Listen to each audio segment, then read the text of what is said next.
It's Gemini back with another video, chilling on a Monday. Here's the deal. I get sent all kinds of stuff on a daily basis. It's hard to explain, but I'm right here at the forefront for pro wrestling DVDs, and people send me all kinds of stuff. And the other day, none other than my man Stevie Breach sent me a little audio clip of these radio clowns.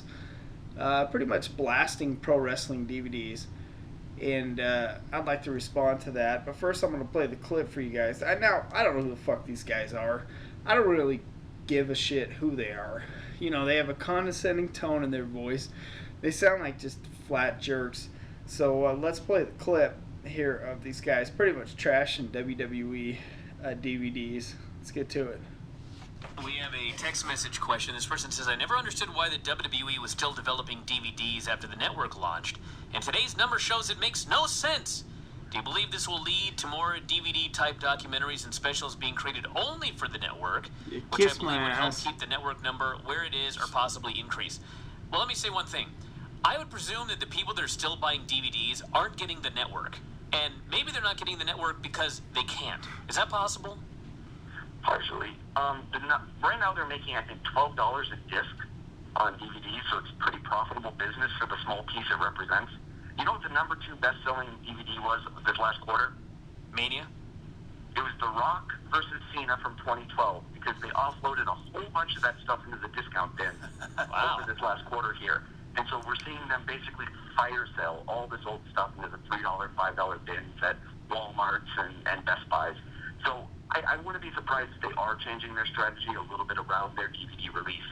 But for the most part, it's still making money, unlike, say, the WWE studios, which they've stayed with far longer. They invest a lot more in, and they get even lower returns on. So trying to understand why WWE keeps or goes away from certain segments of business, I think it's because they like to be seen as an integrated entertainment media company, which is the name they've given themselves.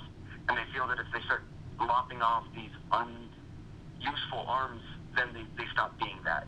Getting up the magazine division, for instance. They call that digital publishing now, just to kind of hide it in the numbers there. But all right, clowns. I've heard enough. I don't give a shit if you're pro wrestling experts, if you own radio podcast. I don't really give a fuck what your credentials are. You don't know shit about pro wrestling DVDs. You don't know about the guys here on YouTube, the inner family of guys who are together every DVD Tuesday. You'll never be inside. You'll never understand what we do here on YouTube. This is a family of guys who collect, who love old school, who love collecting DVDs. This is a family. This is what we do. And whether or not pro wrestling DVDs, WWE DVDs stop, I will carry on pro wrestling DVDs on my channel forever.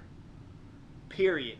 They will never die on YouTube because I will never let them, ever, until my dying day. So you guys take your condescending attitude and you shove it up your ass, because they will live on forever right here. Gemini. Peace out.